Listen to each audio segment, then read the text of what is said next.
सुखा सारिखे पूर्ण वैराग्य जाचे वशिष्ठा परी ज्ञान योगेश्वराचे कवी वाल्मिका सारिखा मान्य ऐसा नमस्कार माझ्या सद्गुरु रामदासा. जय जय रघुवीर समर्थ. आज आपण गुरु लक्षण समासाचं नाव आहे, तो गुरु लक्षण आपण पाहणार आहोत. मागच्या वेळेला आपण गुरुचा निश्चय केला होता, म्हणजे या परमार्थ मार्गाकडे जाण्याकरता सद्गुरूंची आवश्यकता आहे असं आपण नमूद केलं होतं. गुरु आणि सद्गुरू याच्यात फरक आहे, त्या सद्गुरूंची अध्यात्म विद्येकरता गरज आहे हेही आपण बघितलं होतं. त्याचा निश्चय केला होता, म्हणजे आपल्याला या मार्गाला जायचंय आणि आता आपल्याला त्यासाठी सद्गुरू करणं गरजेचं आहे. पण सद्गुरू ओळखायचा कसा, हाही एक भाग आहे. त्यामुळे त्या सद्गुरूला ओळखण्याच्या दृष्टिकोनातून काय करायला लागतं, त्याची कोणती लक्षणं आहेत, या गोष्टी याच्यामध्ये आपल्याला सांगितल्या. कारण सद्गुरूंना ओळखण्यासाठी लक्षणं सांगितलेत, माणसाला सांगितलेले आहेत. कारण माणसाला बुद्धीचं वरदान आहे आणि बुद्धीचं वरदान असल्यामुळे तो विचारपूर्वक सद्गुरू लक्षणांचा अभ्यास करून सद्गुरू करू शकतो. अर्थात त्यांनी लाख ठरवलं की मी यांना सद्गुरू करणार आहे, तरी सद्गुरूंची कृपा असावी लागते की ते त्याला शिष्य करायला किंवा आपलं अनुग्रहित करायला सुरुवात करतात किंवा त्याप्रमाणे त्याला मार्ग दाखवतात. ही सद्गुरूंची कृपा असावी लागते, यात शंकाच नाही. पण म्हणून या दोन्ही गोष्टी परस्पर अनुकूल घडल्या की मग सद्गुरू होतो. याच्याबद्दलही आपण मागच्या वेळेला पाहिलं होतं. आपल्या संस्कृतीच्या दृष्टिकोनातून जर आपण बघितलं तर अध्यात्म क्षेत्रामध्ये गुरु परंपरेने आलेलं ज्ञान हे श्रेष्ठ ठरवलं जातं, श्रेष्ठ मानलं जातं. गुरु परंपरेने आलेलं ज्ञान म्हणजे अध्यात्म विद्येच्या बाबतीत, तसं म्हटलं तर सगळ्याच बाबतीत. पण तरी सुद्धा ज्या वेळेला परंपरेने एखादी गोष्ट शिकली जाते त्यावेळेला ते ज्ञान सद्गुरूंकडनं, त्यांच्या सद्गुरूंकडनं असं एका पाठोपाठ एक गुरु शिष्य या परंपरेमधनं आपल्याकडे येत असतं, प्रवाहित होत असतो. आणि त्यामध्ये सद्गुरूंचं ज्ञान, म्हणजे समजा आपण सद्गुरू केले तर त्या सद्गुरूंचं ज्ञान, शक्ती, कृपा हे त्याच्यामध्ये तर असतंच. पण त्याचबरोबर त्यांच्या सद्गुरूंची कृपा, त्याबरोबर त्यांच्या सद्गुरूंची कृपा, म्हणजे असे जी परंपरा आहे सद्गुरु कृपेची, त्या परंपरेचा सगळा सगळा प्रवाह, म्हणजे ज्ञानाच्या बाबतीतला, शक्तीच्या बाबतीतला, कृपेच्या बाबतीतला सगळा एकत्रित होऊन आपल्यापर्यंत येतो आणि त्या विद्येमध्ये तो उतरलेला असतो, आत्मविद्येमध्ये. म्हणून उपनिषद काळांपासून सुद्धा आपण जरी अगदी विचार केला तरी सुद्धा सद्गुरू आणि सत्शिष्य ही परंपरा किंवा गुरु शिष्य परंपरा आपल्याकडे चालू आहे.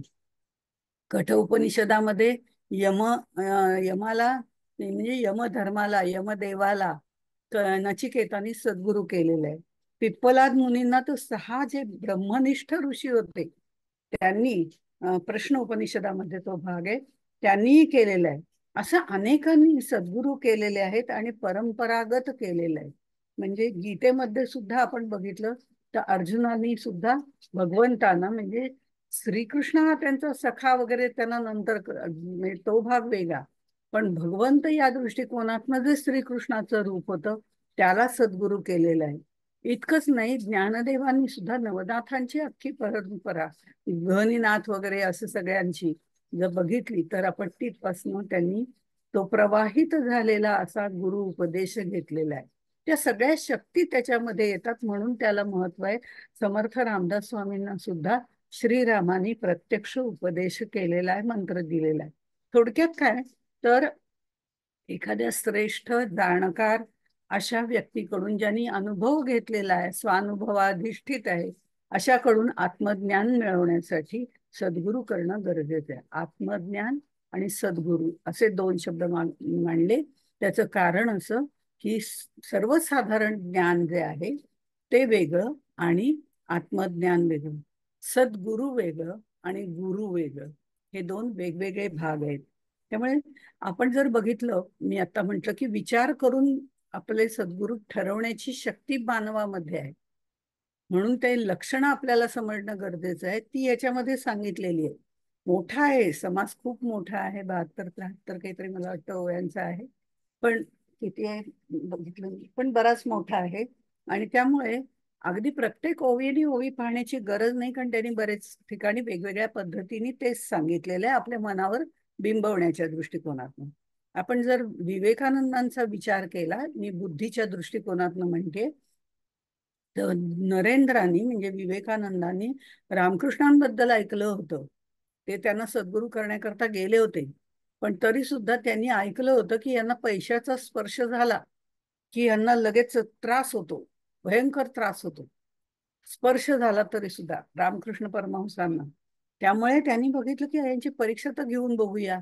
म्हणून ते जिथे झोपायचे किंवा सतरंजीवर दुपारच्या वेळी येऊन आराम करायचे, त्या सतरंजीच्या खाली त्यांनी 2-4 नाणी ठेवली आणि वरती सतरंजी घातली आणि कपाटाच्या मागे उभे राहिलेला. हा त्यावेळेला अनुग्रह घेण्यापूर्वीची गोष्ट आहे. मागे उभे राहिले ते, येऊन रामकृष्ण परमहंस तिथे झोपले आणि इतके जोरात काहीतरी चटका बसल्यासारखं इतके पटकन उठले तिथनं, अरे कोणी रे, कोणी रे, कोणी केलं हे, असं जोर जोरात उठले. तर कोणी ठेवले हे इथे पैसे, असं म्हणून पटकन ते त्याच्या खालचे झिडकारून टाकले, लांब लोटून टाकले पैसे, जे नाणी होती 2-4 ती. मी त्यांना ते कळलं की लपवून ठेवलेले पैसे सुद्धा त्यांना कळतात की नाही हे बघण्याची परीक्षा घेण्यासाठी विवेकानंद कपाटाच्या मागे उभे होते. ते पळत पळत तिथे आले, म्हणजे तिथल्या तिथे पटकन आले आणि म्हणाले, अहो मी ठेवलं.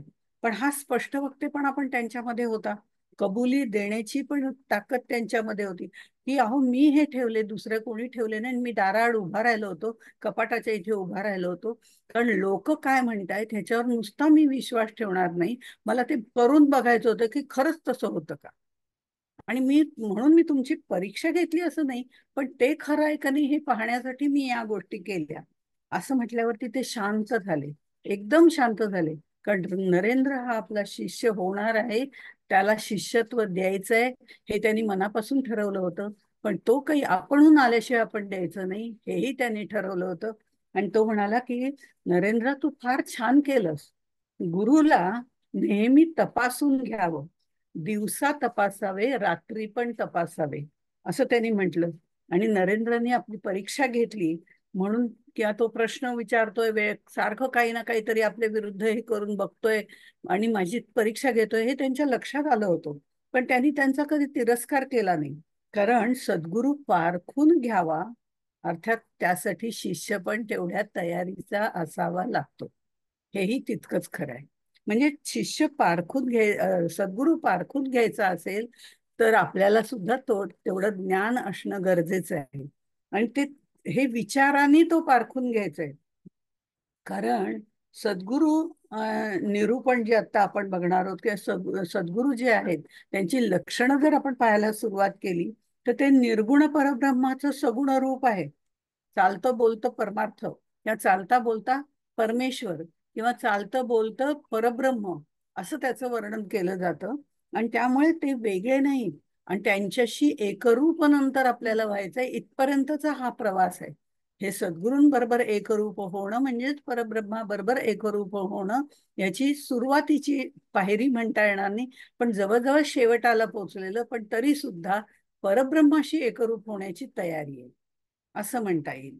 त्यामुळे इथे ते जे सगुण रूप आहे त्याच्याशी आपल्याला एकरूप व्हायचंय. आणि म्हणून समर्थांच्या बाबतीमध्ये सुद्धा असं म्हणतात, खरी भक्ती त्या हो असे मारुतीची, खरी भक्ती त्या हो असे मारुतीची, असे रामदासा परी मारुतीची, नसे भेद दोघा जळी गार जैसा, नमस्कार माझा सद्गुरु रामदास.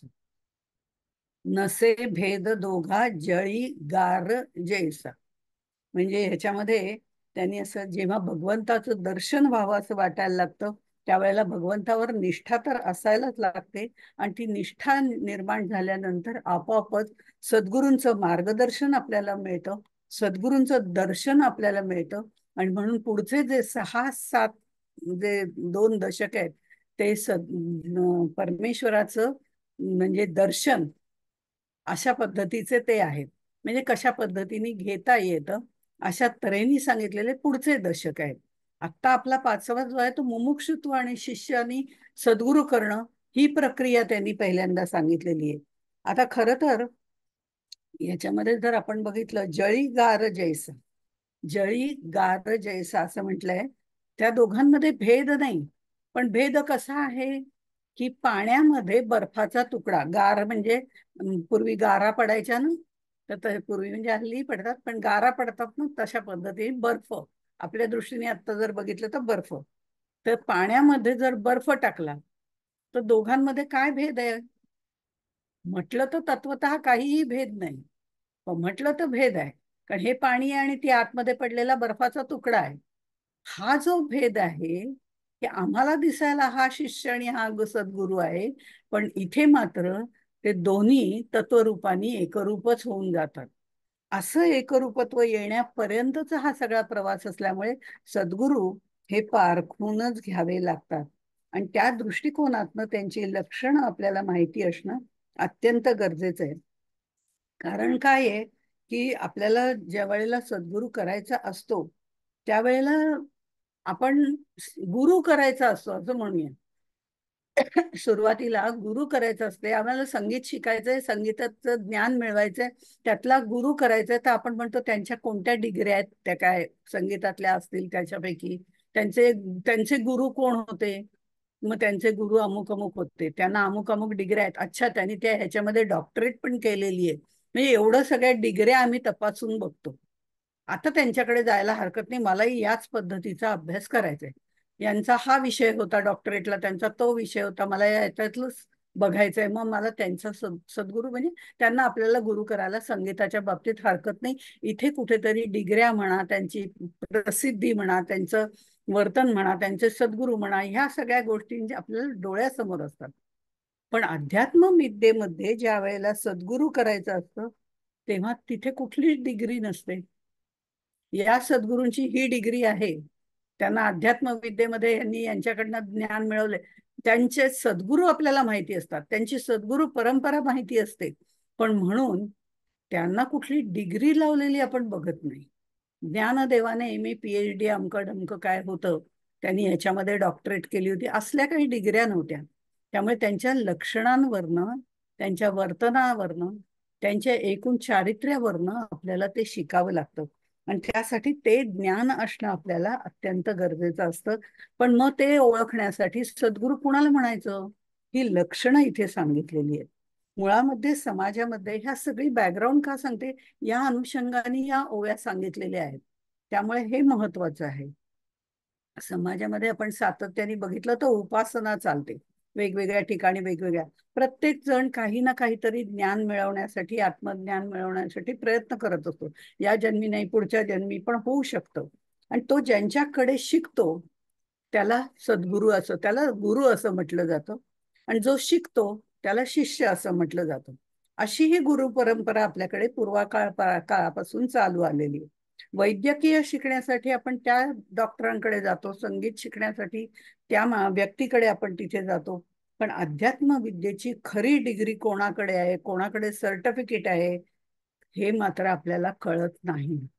त्यामुळे ही सूक्ष्म विद्या आहे की ओळखण्यासाठी आपल्याला सद्गुरूंची लक्षणच बघावी लागतात. म्हणून रामकृष्ण परमहंस सुद्धा म्हणतात, दिवसा पारखावे, रात्री पारखावे, सगळ्या तऱ्हेने पारखून घ्यावं. पण पारखून घेण्यासाठी आपल्याकडेही तेवढा विवेक विचार असणं गरजेचं आहे. सद्गुरूंची नितांत गरज आहे हे मान्य केलेलं आहे, तो निश्चयही केलेला आहे. पण नुसता निश्चय करून चालत नाही, तो सद्गुरू ओळखावा लागतो. आणि त्याची लक्षणं या समासात सांगितलीत. पण ती सांगताना सुद्धा सुरुवातीला समर्थ सांगतात, आधी कोणते नाही ते बघा. या ही लक्षणं आहेत का, मग ते सद्गुरू करू नका, हे आधी सांगतात. आणि मग सद्गुरू लक्षणांकडे, कारण आमचं कन्फ्युजनच जास्त असतं ना प्रत्येक शब्दावरती. त्यामुळे कोणते करू नका हे आधी सांगितलंय, काही ठिकाणी मध्ये मध्ये पण सांगितलंय, आणि कोणते करावेत हेही सांगितले. म्हणताना ते असं म्हणतात, जे करामती दाखविती तेही गुरु म्हणजे ती, परंतु सद्गुरु नव्हेती, मोक्षदाते श्रीराम, सभा मोहन भुरेरी चेटके, साबर मंत्र कौटाल्ये अनेके, नाना चमत्कार हे कौतुके, असंभाव्य सांगती श्रीराम. कसं आहे, सध्या सगळं फास्ट फॉरवर्डचं जग आहे. पटापट हवं असतं आम्हाला, प्रत्येक गोष्ट कशी पटकन हवी. हवी म्हटली की हातात आली पाहिजे, अशी सवय लागलेली आहे. त्यामुळे या धावपळीच्या स्पर्धेच्या युगामध्ये प्रत्येकाची एवढी धावपळ चालू असते की त्यामुळे सतत चिंता, सतत काळजी असते. अशा वेळेला गंडे दोरे बांधणारे, चमत्कार करणारे, गोड बोलून आपलंसं करून आपल्याला आपल्याला म्हणजे त्यांच्या गळाला लावणारे, आपल्याला त्यांच्या गळाला लावणारे असे बरेच सद्गुरू आपल्याला भेटतात. आपण त्यांना सद्गुरू म्हणतो, पण ते नव्हेती, सद्गुरू नव्हेती. कारण त्यांच्या नादी आपण लागतो, फसवलं जातो. आणि अशा पद्धतीने आत्ताही बऱ्याच वेळा घडतं की आपण सद्गुरू करून बसतो आणि नंतर आपल्याला कळतं की हा तर आपला काहीतरीच निघाला, म्हणजे हा स्वतः सद्गुरू होण्याच्या लायकीचाच नाहीये. आणि मग आपला आणखीन त्रास होतो. पण सुरुवातीला मात्र ते काहीतरी मंत्रविद्या असे कुठली तरी विद्या सांगून आपल्या मनावर भुरळ पाडून, एक प्रकारचं त्यांची बोलण्याची ही प्रक्रिया चांगली असते, त्यामुळे गोड गोड बोलून आपलंसं करून घेतात. आणि मग त्यांच्याचकडनं धन सुद्धा लुबाडून घेतात. असे काही प्रकार असतात. नजरबंदी करून हातातून काहीतरी काय तर चेन काढली, अंक काढलं वगैरे, असं काहीतरी करणारे पण असतात. शंकराचार्यांच्या बाबतीत पण एक कथानक मध्ये छोटस येऊन जातं की एकाला इतक्या सिद्धी प्राप्त होत्या आणि तो म्हणतो की आज आता मी नक्की शंकराचार्यांना सोन्याची चेन काढणार आणि त्यांच्या गळ्यात घालणार. त्यांना काय त्या सोन्याच्या चेनचं होतं, ते स्वतः सोन्याची सगळी फळं निर्माण करू शकत होते. आवळे सुवर्णाचे जिथे दारात पाडू शकत होते, असे शंकराचार्य, त्यांना सोन्याची चेन मध्ये काही इंटरेस्ट नव्हता. त्यांनी कितीही मंत्र म्हणून ते काढायचं ठरवलं आणि आता शंकराचार्यांना घालायचं म्हटलं की ती नाही शिवायची. म्हणजे त्यांनी सांगितलं ह्या अष्टसिद्धीमध्ये तू गुंतून पडू नको, असं सांगणारे सद्गुरू असतात. पण आपण काय होतं, त्यांनी चेन काढली, ती मला दिली, त्यांनी ते गणपती काढला, त्याची मी रोज पूजा करतो, याच्यातच आपण संतुष्ट होतो आणि त्यांच्या सिद्धींनाच आपण भुलतो. पण तसं नव्हे, ते सद्गुरू नव्हे, ती मोक्षदाते जे आहेत ते सद्गुरू आहेत. मग ते सभा मोहन भुरेरी चेटके असं वगैरे त्यांनी वर्णन केलेलं आहे. हे सगळे अनेक प्रकारचे वेगवेगळे मंत्र आहेत. काही नाथपंथीयांचे मंत्र पण ह्याच्यात घेतलेले आहेत की ज्याची खरं आत्ताच्या काळामध्ये गरज नाहीये असं कदाचित वाटलं असावं. समर्थांच्या वेळेचा काळ वेगळा होता, आधीचा संप्रदायाचा काळ वेगळा होता. अशा तऱ्हेने त्याचे फरक आहेत त्याच्यामध्ये. नाना चमत्कार हे कौतुके, कौतुकाने वेगवेगळे चमत्कार करतात, असंभाव्य गोष्ट संभाव्य करून दाखवतात. आणि हा बुवाबाजीचा एक प्रकारचा धंदा होऊन जातो, असं समर्थ इथे आपल्याला सांगतात. सत्संगामध्ये आध्यात्मिक उंची गाठणं आवश्यक आहे आणि त्यामध्ये श्रीमंतीचा थाटमाट वगैरे काही गरज नसते त्याच्यामध्ये. कारण असे सद्गुरू आपण आत्ताही बघतो या काळामध्ये, जे अगदी 5 स्टार मध्ये राहत असतात. त्यांचा आश्रमच एसी वगैरे काय विचारू नका, सगळं वैभव त्यांच्याकडे पसरलेलं असतं. वैभवात राहायला हरकत नाही, पण तरी सुद्धा वैभवाची आसक्ती असणारा असता कामा नये. म्हणजे हे गुरु पण हे सगळं मोठ्या धेंडांचं काम असतं. म्हणजे असे जे सद्गुरू करायला जे जातात, 5 स्टार मध्ये राहणारे, ज्यांची आध्यात्मिक उंची नाही पण बोलण्याचं सामर्थ्य त्यांच्यामध्ये उत्तम आहे, चांगल्या प्रकारे ते राहतात, वेगवेगळ्या पद्धतीच्या गोष्टी शाब्दिक चर्चा करतात, त्याचं ज्ञान त्यांना असतं पण प्रत्यक्ष अनुभूती नसते, त्यामुळे ते सिद्धींमध्ये पण गुरफटलेले असतात.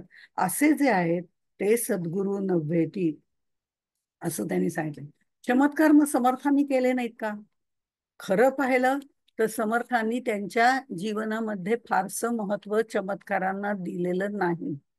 पण चमत्कार नाही तर नमस्कार नाही, असंही काही ठिकाणी होतं. आणि काही वेळेला आपल्याला ते करावं लागतं. आणि त्या पद्धतीने त्याने ते दशक पंचकचे जे कुलकर्णी होते त्यांना अष्टपुत्र सौभाग्यवती भव असा आशीर्वाद दिला त्या बाईंना. आणि त्या खरं म्हणजे सती जायला निघालेल्या होत्या. पण त्यांना अष्टपुत्रा सौभाग्यवती भव का, त्यांना 10 पुत्र झाले त्याच्यानंतर, ते प्रेत त्यांनी उठवलं. पण नंतर प्रेत उठवणारा बाबा म्हणून जास्त प्रसिद्धी व्हायला लागली, तेव्हा ते तिथून निघाले. आणि कारण प्रत्येक जणच बोलायला लागला, अहो आमच्याकडे गेले त्यांना जिवंत करा, कारण माणूस हवाच आहे ना प्रत्येकाला. त्यामुळे त्या पद्धतीने व्हायला लागल्या, ते तिथून निघून गेले.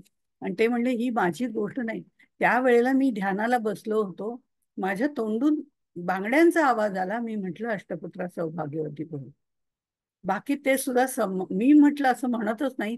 ते श्रीरामाच्या म्हणजे माझ्या मुखातून श्रीरामानेच म्हटलं, आता त्याचं तो बघून घेईल. हे प्रेत मी उठवलेलं नाही, ते श्रीरामाने उठवलं, केवळ माझा शब्द खरा करण्याकरता. ही विद्या मला अवगत नाही, असं त्यांनी सांगून टाकलं. आणि ते त्याच्यात अडकून पडले नाहीत. हा महत्वाचा. असे काही ठिकाणी एक दोन चमत्कार केलेत, पण ते सुद्धा कारण वेगवेगळी होती. पण अदरवाईज त्यांच्या जीवनामध्ये त्यांनी कुठेही फारसा चमत्कारांना भर दिलेला नाही. पण आमच्या हेच चमत्कार काही वेळेला लक्षात राहतात ना, कारण ते आम्हाला पटकन आवडतात. पण तो गुरु नव्हे ती, असं एक सांगितलंय. तसंच जो या तिचा जो व्यापार, सिकविती भरावया उदर, तेही गुरु परिसाचार, सद्गुरु नव्हे ती श्रीराम. समर्थांच्या वेळची परिस्थिती आहे, त्यामुळे त्यावेळेला 12 बलुतेदार वगैरे अशी पद्धत होती त्या गावामधनं. आणि ते वेगवेगळे धंदे करायचे, म्हणजे कोणी मडकी करायचं, कोणी शिंप्याचं काम करायचं, कोणी म्हणजे असे वेगवेगळी 12 बलुतेदारांची कामं असायची. आणि ते सगळं ते इतरांना ती विद्या, आता मडकी तयार करायची कुंभाराचं काम आहे, तो त्याच्या मुलाला परंपरागत ते शिकवायचा. किंवा दुसरं कोणी आलं की नाही मलाही हे शिकायचंय, मलाही हेच आवडतं करायला, तर त्यालाही शिकवायचा. पण तो सद्गुरू नव्हे ती. ते फक्त पोटभरी विद्या, आपलं पालन पोषण करायला, आपल्याला काहीतरी इन्कम मिळण्याच्या दृष्टिकोनातनं, आपलं जीवन सुखकर व्हावं या दृष्टिकोनातनं जे वेगवेगळ्या गोष्टी शिकवतात. म्हणजे मग ते आत्ताच्या ह्याच्यामध्ये आपण बघितलं तर आपण वेगवेगळ्या प्रकारच्या विद्या शिकतो. कोणी कॉम्प्युटर शिकतं, कोणी सायन्स शिकतं, कोणी आर्किटेक्ट होतं, कोणी हा वेगवेगळ्या विद्या शिकवणारे असे जे गुरु आहेत, हे सगळे प्रकार त्याच्यामध्ये येतात. पण ते सद्गुरू नव्हेती, हे महत्वाचं आहे. कारण हे बाकीचे जे सगळे आहेत, हे गुरु आहेत. त्यांनी आपल्याला शिकवलंय, आपल्या पोट भरण्याच्या दृष्टिकोनातनं त्यांनी आपल्याला मदत केलेली आहे, चांगल्या पद्धतीने शिकवलेलं आहे. ते आपले गुरु निश्चित आहेत. पण ते आत्मज्ञान देणारे आणि त्या मोक्षाप्रती नेणारे, अध्यात्म विद्या देणारे सद्गुरू नव्हेती. अध्यात्म विद्या देतात त्यांना फक्त सद्गुरू असं म्हटलं जातं, जे आपल्याला त्या अनुभूतीपर्यंत नेऊन सोडतात. म्हणजे जे स्वतः अनुभूती घेतात आणि अनुभूती दुसऱ्याला देण्यासाठी प्रयत्न करतात, चांद्रशाखा न्यायाप्रमाणे त्याला तिथपर्यंत नेतात आणि त्याला त्या मार्गावरती नेऊन ते दर्शन करून देतात. देव शोधन ते देव दर्शन, असं पुढचे जे 2 दशक आहेत ते त्या पद्धतीचे आहेत. देव शोधन देवदर्शन, 6वा 7वा 8वा ज्ञानदशक. त्यामुळे दशक म्हणते मी, तर त्या पद्धतीने आहेत. म्हणून त्यांनी ओळख अशी करून घेतलेली की मग सद्गुरू कुणाला म्हटलेलं आहे. तर या पद्धतीने सद्गुरू करायचा असतो. हे नुसते पोटभरी विद्या देणारे जे सद्गुरू आहेत, ते सद्गुरू नव्हेती, असं त्यांनी सांगितलंय. मग म्हणजे जे करामती दाखवती ते गुरु म्हणजे ती, परंतु सद्गुरू नव्हेती. तसंच जे आपल्याला पोटभरी विद्या देतात ते सुद्धा सद्गुरू नव्हेती. ते आपलं पालन, आणि ते आवश्यक आहे. ते गुरु नाहीत असं म्हटलेलं नाही, ते आवश्यक आहेत. पण तरी सुद्धा ते सद्गुरू नाहीत हे त्यांनी सांगितलंय. कारण इथे आता विषय जो दासबोधाचा आहे तो हरिभक्तीचा आहे, किंवा आपण मुख्य ते हरिकथा निरूपण हे त्यांनी सांगितलेलं आहे. त्यामुळे हरिभक्तीच्या दृष्टीने, आत्मज्ञानाच्या दृष्टीने आत्मविद्या ही प्रधान विद्या मानलेली आहे. त्यामुळे या दृष्टिकोनातनं ती लक्षणं आपल्याला बघायची, म्हणून त्यांनी हा फरक सांगितलेला आहे. आता इथे ते पुढे म्हणतात, विघडले देव आणि भक्त, 9वी ओळी आहे. विघडले देव आणि भक्त, जीव शिवपणे द्वैत, तया देव भक्ता एकांत, करीतो सद्गुरु श्रीराम. जो ब्रह्मज्ञान उपदेशी, अज्ञान अंधारे निरसी, जीवात्मया परमात्मयासी, ऐक्यता करी श्रीराम. 9 आणि 10 अशा ह्या ओव्या आहेत. जोपर्यंत शिष्य देहबुद्धीला चिकटलेला असतो, या भवसागरामध्ये गटांगळ्या खात असतो, तोपर्यंत त्याला मी देह आहे हा अज्ञानाचा भाव असतो. मी म्हणजे देह, हे अज्ञान, हा प्रभाव त्याच्यावरती जास्त असतो. तो मी म्हणजे शरीर आहे, मी म्हणजे अमुक आहे, हा मीपणा त्याच्याकडे असतो. ते सर्व त्याच्याकडचं असतं ते दूर करून मी म्हणजे देव, हे जे त्याला समजलेलं नाही. मुळामध्ये तो देवच आहे. बिघडले देव असं त्यांनी म्हटलेलं आहे. म्हणजे बिघडले म्हणजे दूर झालेला, घडणं आणि बिघडणं म्हणजे विरुद्ध दिशेला गेलेला आहे. खरं म्हणजे तो स्वतः ब्रह्मच आहे, तो स्वतः देवच आहे. पण तरी सुद्धा या अज्ञानाच्या आवरणामुळे तो त्याच्यापासून दूर गेलेला आहे, म्हणून बिघडला आहे. बिघडला आहे असं म्हणता येईल. एकीकडे जीव आणि एकीकडे शिव, असे जे प्रकार दोन विभागले गेले आहेत, ते याच्या देहबुद्धीच्या आवरणामुळे आहेत. मुळामध्ये तो देवच आहे. आणि शिवाकडनं कधीही आपण दूर जात नाही. शिव हा जो आहे, जीव आणि शिव अशा पद्धतीने मी म्हणते, की जो आत्मा, परमात्मा, अंतरात्मा, काही म्हणा त्याला तुम्ही, शिव म्हणा, पण जीव आणि शिव ऐक्य हा विषय आहे. त्यामुळे हा जीव जो आहे तो शिवापासून दूर गेलाय, ते त्याच्या देहबुद्धीमुळे गेलेला आहे. मुळामध्ये त्याला शिवाचा वियोग घडलाय, तो शिवाकडून घडलेला नाही. शिव त्याला म्हणतोच आहे की तू माझाच आहेस आणि तू आणि मी एकच आहोत. पण याला ते कळत नाहीये जीवाला, तो त्या या सगळ्या संसार भ्रमामध्ये गुंतून गेलेला आहे. आणि ते त्याचा भ्रम दूर करण्याचं काम जो करतो, हे बिघडले देव, जीव शिवपणे द्वैत जे निर्माण झालेले, की ते म्हणजे शिव आणि मी म्हणजे जीव, मी जीव असल्यामुळे मला जन्म मृत्यू आहे, हे सगळ्या कल्पना ह्यानीच करून घेतलेल्या आहेत, जीवानीच करून घेतलेल्या आहेत. त्यामुळे ह्या कल्पना दूर करणारा तो स्वतः जीवनमुक्त असावा लागतो. आणि तो जीवनमुक्त किंवा नित्यमुक्त, आपण जे सगळे म्हणतो वेगवेगळे प्रकार आपण नावं घेतो, सर्वसाधारणपणे त्यामध्ये साधर्म्यच आहे. अर्थात त्याचाही उलगडा पुढे समर्थांनी दासबोधामध्येही केलेला आहे. तो पुढच्या ह्याच्यात देवदर्शन, देवशोधन अशा पद्धतीने करताना केलेला आहे. तर त्याच्यामध्ये हा सद्गुरू जो आहे, तो आत्ता मी आपला एक शब्द वापरते की जीवनमुक्त असावा लागतो. त्यांनी अनुभूती घेतलेली असावी लागते, त्याला याचं ज्ञान असावं लागतं. आणि तो मग या जीवाला त्या शिवापर्यंत पोहोचवतो आणि सांगतो, अरे नाहीये तुझ्यात त्याच्यात काही भेद नाही, तो तूच आहेस असं सांगतो. आणि काय असतं की जीवनातल्या द्वंद्व रूप चढावरती, म्हणजे द्वंद्व रूप सुख दुःख ही कायम आपल्याकडे येणारच आहेत. त्यामुळे जीवनामध्ये हे द्वंद्व रूप चढ उतार कायम असणार आहेत. पण सद्गुरू कसा असतो? सद्गुरू या द्वंद्व रूप चढावावरती किंवा उतारावरती अजिबात अवलंबून राहत नाही. त्याच्या जीवनात येत नाहीत का सद्गुरूंच्या? येतात ना. कारण त्यांनी मनुष्य देह धारण केलंय. आपल्याला ज्ञान देण्याच्या दृष्टिकोनातनं सुद्धा त्याच्यावरती संकट आलेली असतात. आणि त्यातनं तो बाहेर पडतो आणि आपल्याला दाखवून देतो, मी पण असा बाहेर पडलोय बघ, माझ्यावर पण संकट आलंय, तू आणि मी काही वेगळा नाही आहोत, मी पण मनुष्य देह धारण केलंय. इतकं तो आपल्या जवळीक साधतो. तो खरा सद्गुरू असतो. आणि तो हा जीवनमुक्त असतो असं का म्हणतो? कारण आपण म्हणतो त्याला, कारण या चढ उतारावरती, सुखदुःखाच्या हेलकाव्यावरती आम्ही बसतो, पण तो बसत नाही. तो त्या चढ उतारावर कधीच वाहत नाही. तो आपल्या हृदयातल्या आत्मारामावरती स्थित असतो. तो आपल्या शांत हृदयातल्या शांत आत्मानंदामध्ये मग्न असतो. बाहेर कितीही दुःख येवोत, कितीही संकट येवोत, ते काय ते भगवंत बघून घेईल, माझा त्याच्याशी काही संबंध नाही. कारण ती संकट माझ्या या देहावर आलेली आहेत, माझ्यावर नाही. ही त्याची ठामपणे निष्ठा असते सद्गुरूंची. असा सद्गुरू आपण करायचा असतो. कारण तो या अध्यात्म विद्येमध्ये परिपूर्णरित्या त्यांनी ज्ञान मिळवलेलं असतं, पारंगत असतं. आणि तसे सद्गुरू आपण करायचे असतात. पण हे आम्हाला पटकन ओळखू येत नाही. गोंदवलेकर महाराजांच्या चरित्रात पण जाता जाता एक प्रसंग आहे की त्यांचा मुलगा मरतो.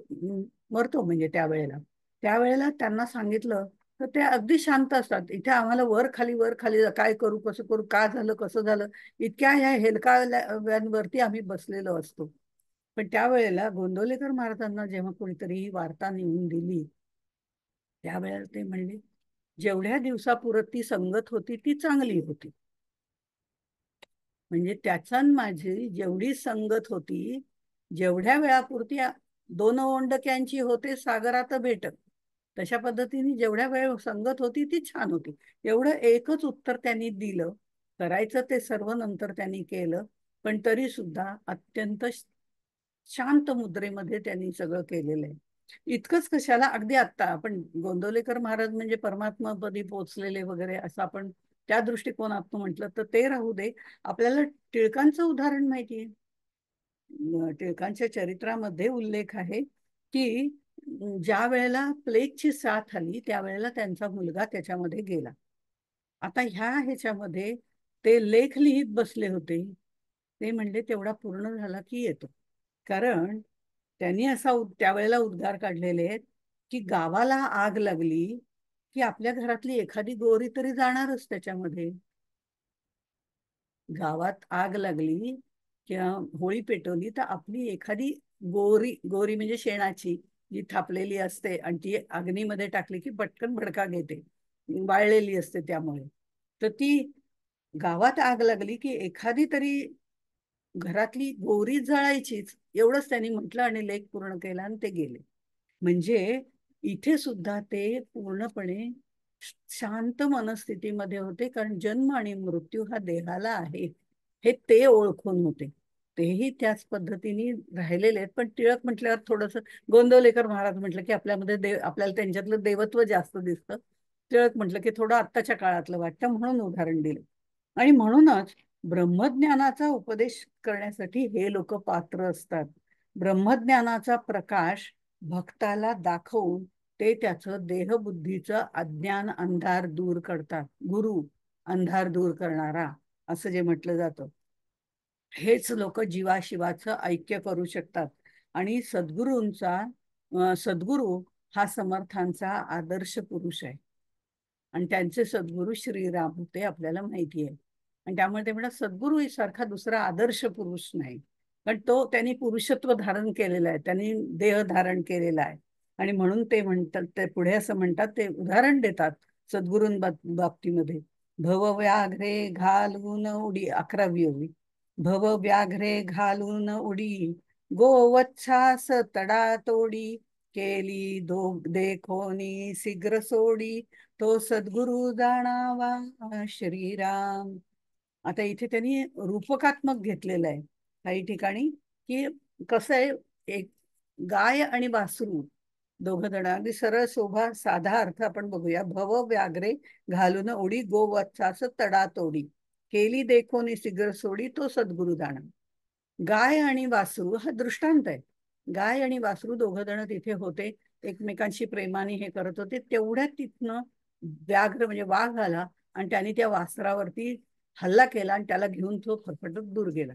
मग कोण, गोवत्सास तडातोडी, दोघांची ताटातूट झाली. या ताटातुटीतून दूर करणारा जो आहे तो सद्गुरू आहे. मग तिथनं मग कोणीतरी त्या पिल्लाला सोडवलं असेल आणि पुन्हा गायीजवळ आणून ठेवलं. असं एक रूपकात्मक त्यांनी दिलेलं आहे. पण इथे त्यांनी मागे शब्द जो वापरलाय, भव व्याघ्रे, या भवसागर रूपी वाघातून आपण सगळे या भवसागरामध्ये अडकलेलो आहोत. आणि त्यामुळे तडातोडी कुणाची झालेली आहे? जीव शिवाची, देव भक्ताची, जीव शिवाची ही जी तडातोडी झालेली आहे, वेगळेपणा जो आलेला आहे, मी म्हणजे जीव आणि तो म्हणजे शिव. आणि ह्यातनं पटकन सोडवणारा जो आहे, शीघ्र सोडी, तो सद्गुरु जाणावा. या ह्याच्यातनं जो सोडवणूक करतो तो आहे. म्हणजे याच्यामध्ये मायाजाळामध्ये अडकलेल्याला सोडवणारा म्हणा, किंवा वासना नदीमध्ये बुडलेला जो आहे त्याला त्यातनं बाहेर काढणारा म्हणा, किंवा गर्भवासाच्या ह्याच्यातनं बाहेर सोडवणारा म्हणा. असे वेगवेगळे अर्थ आपण त्या ओवीचे लावू शकतो. वेगवेगळ्या ह्याच्यातनं तो बाहेर काढणारा जो आहे तो खरा सद्गुरू आहे. अशा अनेक उपमा वेळोवेळी त्यांनी दिलेल्या पण आहेत. सद्गुरू आता कसा आहे, कुठे कुठे तो आपल्याला सोडवतो, असं सगळं कशा पद्धतीने सोडवतो असं वर्णन त्यांनी जवळजवळ 15 ओव्यांपर्यंत केलेले आहे.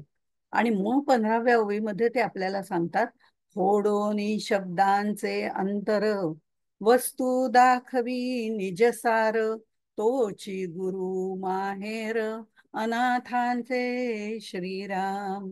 फोडून शब्दांचे अंतर, आम्ही ग्रंथ वाचतो, आम्ही बाकीच्या गोष्टी वाचतो, पारायण करतो, अनेक प्रकार करतो. पण जेव्हा आपल्याला सद्गुरू भेटतो त्यावेळेला तो त्याच्या ग्रंथाच्या माध्यमातून, कारण ते त्याचं वाङ्मयीन रूपच आहे, त्यामुळे आपण जेव्हा ग्रंथ वाचतो तेव्हा आपल्याला सद्गुरू नाही की आपण नुसता वाचायला सुरुवात केलंय, आपल्याला वरवरचा अर्थशब्दज्ञान नक्की होतं. सोपा आहे दासबोध समजायला, असं बरेच जण म्हणतात ते या पद्धतीने, कारण त्यातला अर्थ आपल्याला निश्चित समजतो. वाचून सहज सोपा, ज्ञानेश्वरीपेक्षा निश्चित सोपा आहे, अमृतानुभवापेक्षा निश्चित सोपा आहे समजायला शब्दरूपाने. पण ज्या वेळेला सद्गुरू वस्तू दाखवी निजसार फोडून शब्दांचे अंतर, पण ज्या वेळेला सद्गुरु कृपा होते त्यावेळेला त्या प्रत्येकाच्या मागचा अर्थ, शब्द टरफले टाकून द्यावी म्हणतात त्याप्रमाणे ती टाकून दिली जातात, आणि त्यातला जो अर्थ आहे गर्भितार्थ, तो अर्थ त्यातनं घेतला जातो, आणि तो बिटवीन द लाईन्स आपण जसं म्हणतो ते आपल्याला समजायला लागतं. त्यामुळे दासबोध काय, ज्ञानेश्वरी काय, जेवढ्या वेळा वाचू तेवढ्या वेळा आपल्याला वेगवेगळे अर्थ प्राप्त होतात. हे सगळे अर्थ जे आहेत ते आपल्याला कुठेतरी द्वैताकडून अद्वैताकडे नेण्यासाठी शब्दांचा आधार आपल्याला घ्यावाच लागतो. शब्द वाईट नाही, पण त्याच्या मागचा अर्थ जाणणं, त्या शब्दांनी त्यांचं ज्ञान करून दिल्यानंतर त्याचा अर्थ पाहायचा असतो.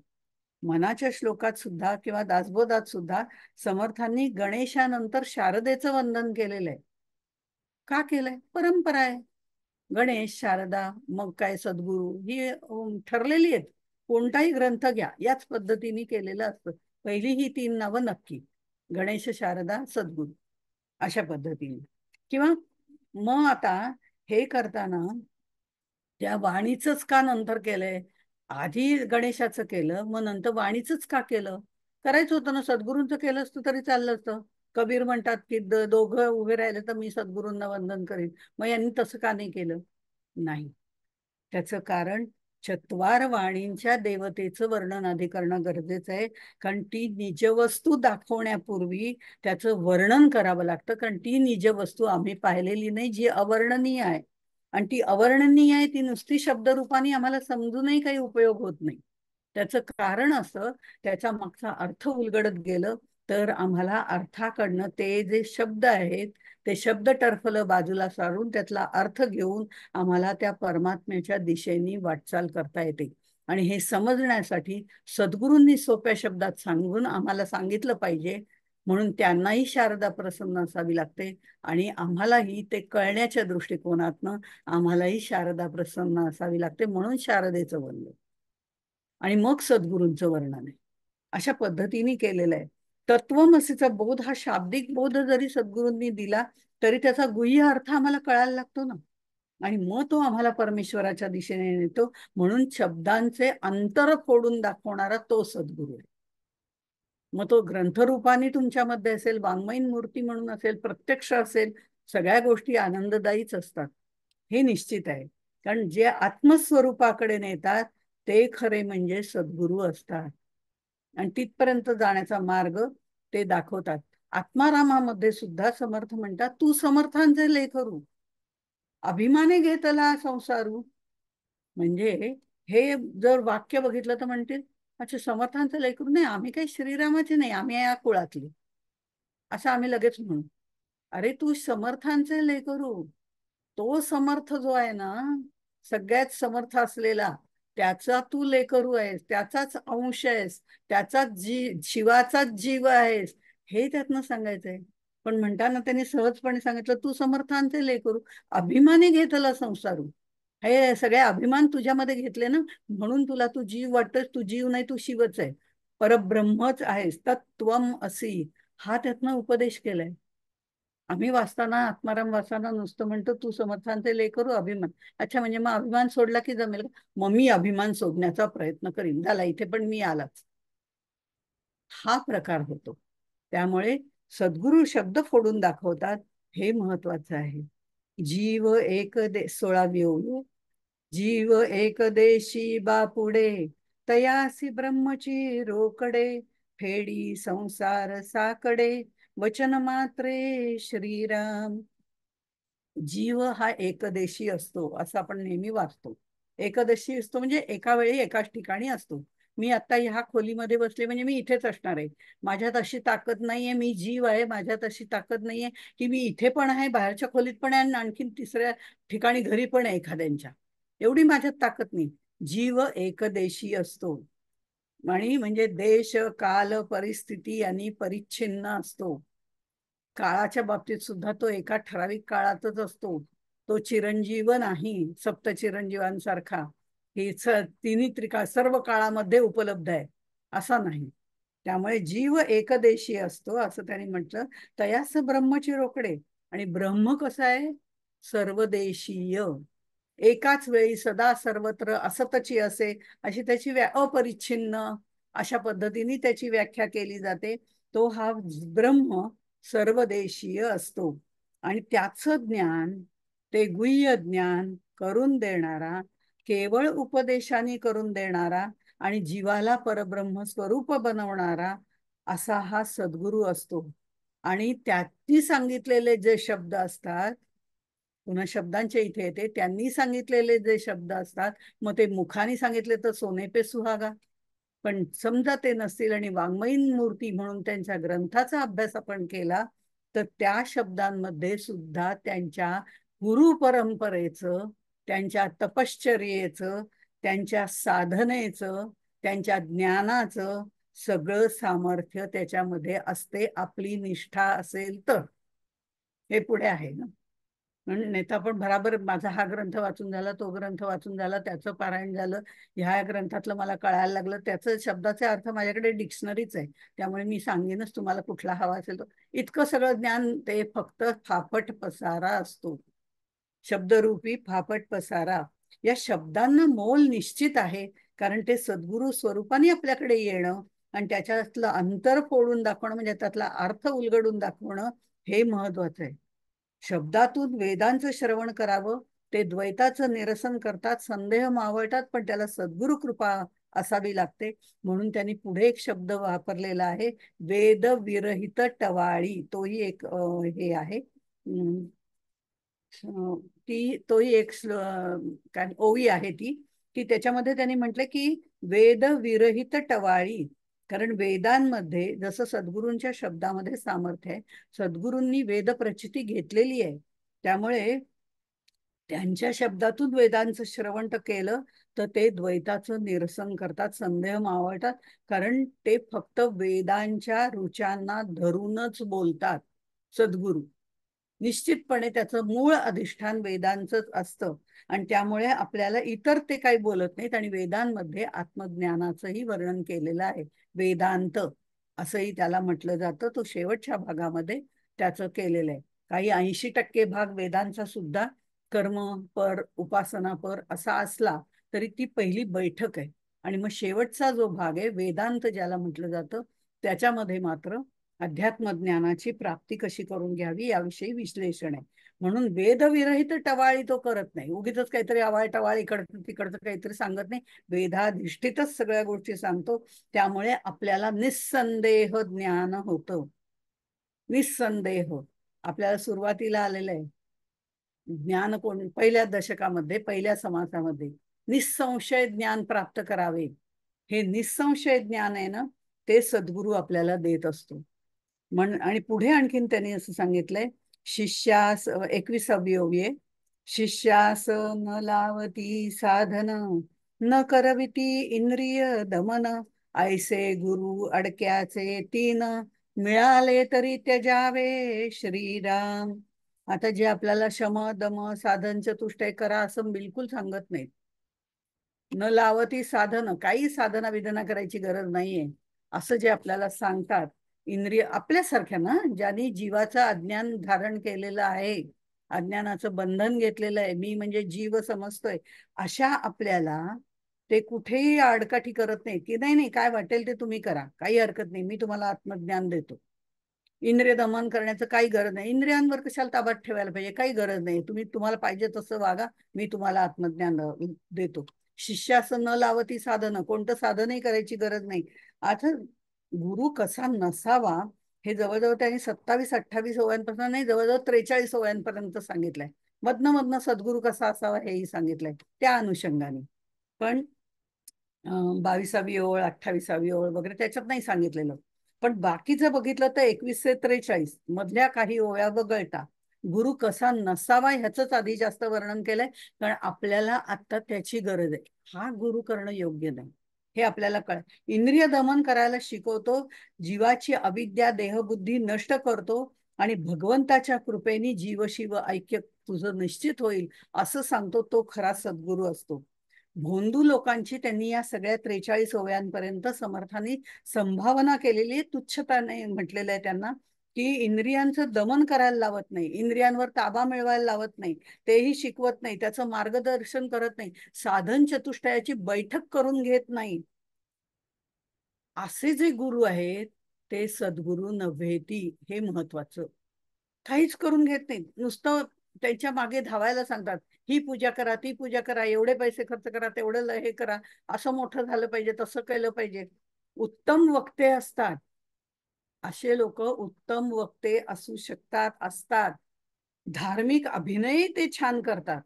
अभिनय अगदी आपण मग्न आहोत, तल्लीन आहोत. मी मागे एकदा उदाहरण कशात तरी दिलेलंही होतं, की मी देवासमोर उभी आहे आणि मी अगदी इतके डोळे मिटून शांतपणे उभी आहे आणि अगदी नमस्कार करते, नतमस्तक 3-3 वेळा. नतमस्तक म्हणजे नुसतीच मान खाली करते. असं ज्या वेळेला करतेय त्यावेळेला लोकांना वाटतं वा काय मनापासून प्रार्थना करतायत. पण मनामध्ये शेजारच्याचं तळपट हो ही जर भावना असेल तर काय उपयोग त्याचा. तेच दुसऱ्याने येऊन भरकन वेळ नाही, आता ऑफिसला जायचंय पण देवा तुझी आठवण करण्याकरता ठेवण्याकरता मी तुझ्याकडे आलोय, 2 मिनिटात नमस्कार करतो, तुझं स्मरण करतो आणि जातो, असं म्हणून द्या. किती पटपट गेला ह्या बाई, बघा केव्हापासून नमस्कार करताय. काही उपयोग नाही त्याचा. पण म्हणून इथे म्हटलेलं आहे धार्मिकपणाचा अभिनयही या लोकांना उत्तमपणे करता येतो. उत्तम वक्ते असतात, अद्वैताचं निरूपण चांगलं करतात कारण त्यांना बुद्धीचं ज्ञान असतं, पण स्वतः मात्र विषयामध्ये गुंतलेले असतात. रामकृष्ण परम असे अनेक उदाहरणं आपण पेपरमध्ये वाचतो. उगीच नावं कशाला घ्यायची, ही उदाहरणं आपण पाहिलेली आहेत. त्यामुळे रात्री विषयात गुंतलेले असतात, आपले उपभोग ते घेत असतात आणि पात्रता नसतानाही आपल्याला सद्गुरू म्हणून करून घेतात. आणि जे लोक त्यांच्या विरोधात जातात त्यांच्याबद्दल ते रागही लगेच, भडकाही त्यांचा लगेच उडतो. अशाही गोष्टी होतात. आणि ते विषयात गुंतलेले असतात सातत्याने. पैसा कसा मिळेल, आश्रम कसा मोठा होईल, माझे शिष्य किती वाढतील, माझी परंपरा म्हणजे शिष्य कसे का असेल ना, संख्या दृष्टिकोनातनं किती वाढतील, अशी गोष्ट सद्गुरूंकडे कधीही नसते. ते शिष्याला ओरडतात, वेळ प्रसंगी रागवतात, प्रसंगी शिक्षा करतात, प्रसंगी दुःख त्याच्यावर देतात, पण शमदम ही साधन चतुष्टय करायला लावतात, इंद्रिय दमन करायला लावतात आणि मग त्यातनं त्याला तावून सुलाखून बाहेर काढतात. ते खरे म्हणजे सद्गुरू असतात.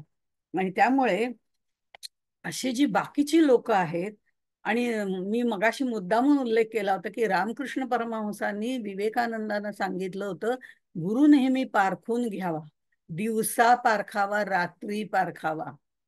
त्याच्या मागे अशी अनेक कारण आहेत जी आत्ता सांगितली. दोन्ही वेळा पारखून घ्यावा हे सांगितलेलं आहे, संतांनी सांगितलेलं आहे. आणि त्यामुळे यांना समर्थांनी तर काही वेळेला अगदी डायरेक्ट, म्हणजे आपण ओव्या वाचल्या की आपल्या लक्षात येईल त्या आता आपण वाचणार ना, चोरटे, मैंद, अधम, ढोंगी, दांभिक असे शब्द वापरलेले आहेत. कारण सद्गुरू नव्हेती, ते सद्गुरू नाहीत, हे महत्वाचं आहे. जे जे मन अंगीकारी, ते ते स्वये मुक्त करी, ते गुरु नव्हे भिकारी, झडे आला श्रीराम भिकारी म्हटलेलं आहे. जे स्वतःच्या मनाला आवरू शकत नाही ते दुसऱ्यांना मनावर ताबा ठेवा म्हणून काय शिकवणार. म्हणून कारण हे शिष्यांच्या पैशावरच जोपासले जाणारे सद्गुरू आहेत, ते त्यांना काय सांगणार. याच्यामध्ये एक भाग आहे. आणि अशा पद्धतीची अनेक उदाहरणं आहेत. पण तुलसीदासांनी जे म्हटलेलं आहे ते सुद्धा फार महत्वाचं आहे, ते सांगते. मग उगीच जे वाईट आहे त्यांचं वर्णन करण्यापेक्षा तुलसीदास काय म्हणालेत हे आपण बघूया. तुलसीदास जे असं म्हणतात त्यांच्या सुंदर कांडामध्ये, सचिव बैद गुरु तिनी जव, सचिव बैद गुरु तिनी जव, प्रिय बोलही भय आस, राज धर्म तन तिनी कर, होई बोयगेही नास. म्हणजे सचिव म्हणजे सेक्रेटरी म्हणूया आता आपण. सेक्रेटरी लोक असतात किंवा राजाचा प्रधान असतो त्या वेळेच्या प्रमाणे जर म्हटलं तर. वैद्य म्हणजे डॉक्टर वगैरे. आणि गुरु म्हणजे जे धर्म मार्तंड आहेत, धर्माचार्य आहेत असे.